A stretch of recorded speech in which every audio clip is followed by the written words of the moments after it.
This is Narrative Zero. Today's editorial, The Vanishing, Why Rural Kids Are Losing Their Counselors, written and presented by Henry Caldwell. Picture this, Monday morning.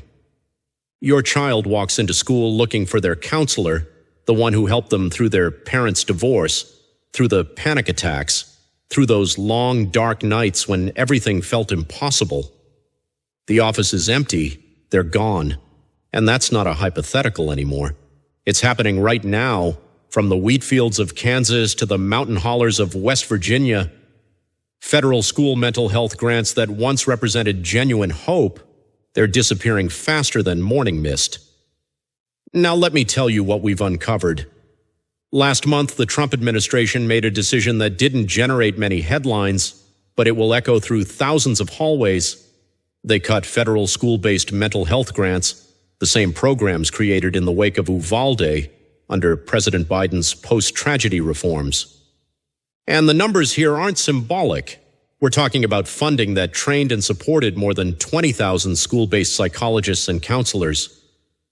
Let that land for a second. 20,000 professionals. People who understood that a teenager's outbursts might be grief, that a drop in grades might mean depression, not laziness. And where were most of these professionals working? Not in well-funded suburban districts with multiple counselors per hallway. They were in underserved areas where mental health services are as rare as four-leaf clovers. Take the Finger Lakes region in upstate New York. Beautiful country, rolling hills, vineyards that stretch toward the horizon. But beauty doesn't pay for school counselors. Officials there are reporting millions of dollars in lost grant support, just gone. Schools are scrambling to recruit, to retain, to figure out how to replace someone who might be the only mental health professional within 50 miles.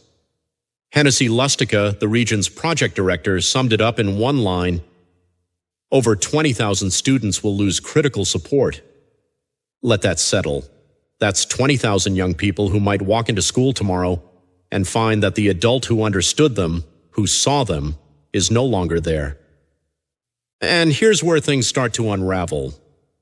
Our analysis shows a troubling media pattern, not in what's said, but in what's not. Most national outlets have already moved on. Rural mental health? It doesn't get the clicks that urban crime does. Now, the bias score on this one? Moderate. About a 4 out of 10.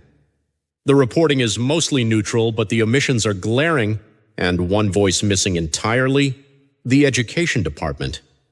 So we're asking loudly, what specifically in these school mental health programs violated federal law?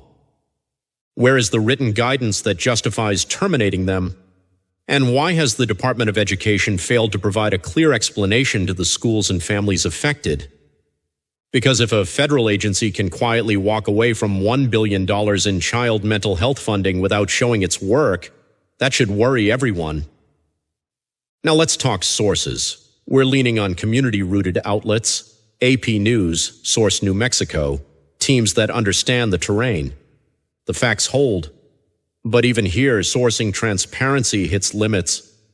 We've got regional data and direct quotes, but the legislative logic? Still murky. Specific policy memos or legal arguments behind these cuts remain sealed away in bureaucratic fog. And here's an observation for anyone who's ever dealt with Uncle Sam. Most contractors charge triple when working with the federal government, once for the job, once for the paperwork, and once more for the risk of being audited by someone who's never actually done the work. So when officials say it's about efficiency, you'll forgive us for raising an eyebrow. What strikes me most is this. These weren't abstract policy exercises. They were promises made in the aftermath of tragedy, after Uvalde, after we said, never again. After we finally started treating mental health as a necessity, not a luxury, but the pattern is familiar. Crisis emerges, attention focuses, funding flows, time passes, attention drifts, funding dries up. And the people who needed help the most, rural kids, marginalized kids, kids in towns where stigma is stronger than resources, they're the ones left with empty promises. Let's take a moment to map the landscape. What we know. The federal government is pulling $1 billion in school mental health grants. 16 states, including New York, are suing, and hundreds of schools, especially in rural areas, are now bracing for fallout. What we think we know. Some programs were flagged for violating civil rights standards, likely around diversity or equity policies, but no one's provided the receipts, and local schools are being left in the dark. What we don't know yet. What exactly was in the guidance from the Education Department? Which programs were allegedly out of compliance? And how many students will go unsupported this fall because adults with power refuse to give answers? Grants once celebrated as the future of school mental health are vanishing, and this isn't just a clerical error. It's a shift in priorities, a message sent loud and clear. This support is negotiable. Unless we change course, unless we decide that children's mental health doesn't get tossed out every time the political weather changes, then whole generations may grow up without the support they desperately need. So it comes down to the same question it always does. What kind of society do we intend to build? One where a child's access to help depends on who's in power, or one where care is as consistent and reliable as the sunrise? The facts, as we've laid them out, suggest we're choosing the former. The question is, what are we as a people going to do about it? For Narrative Zero, this is Henry Caldwell, because the truth is rarely profitable.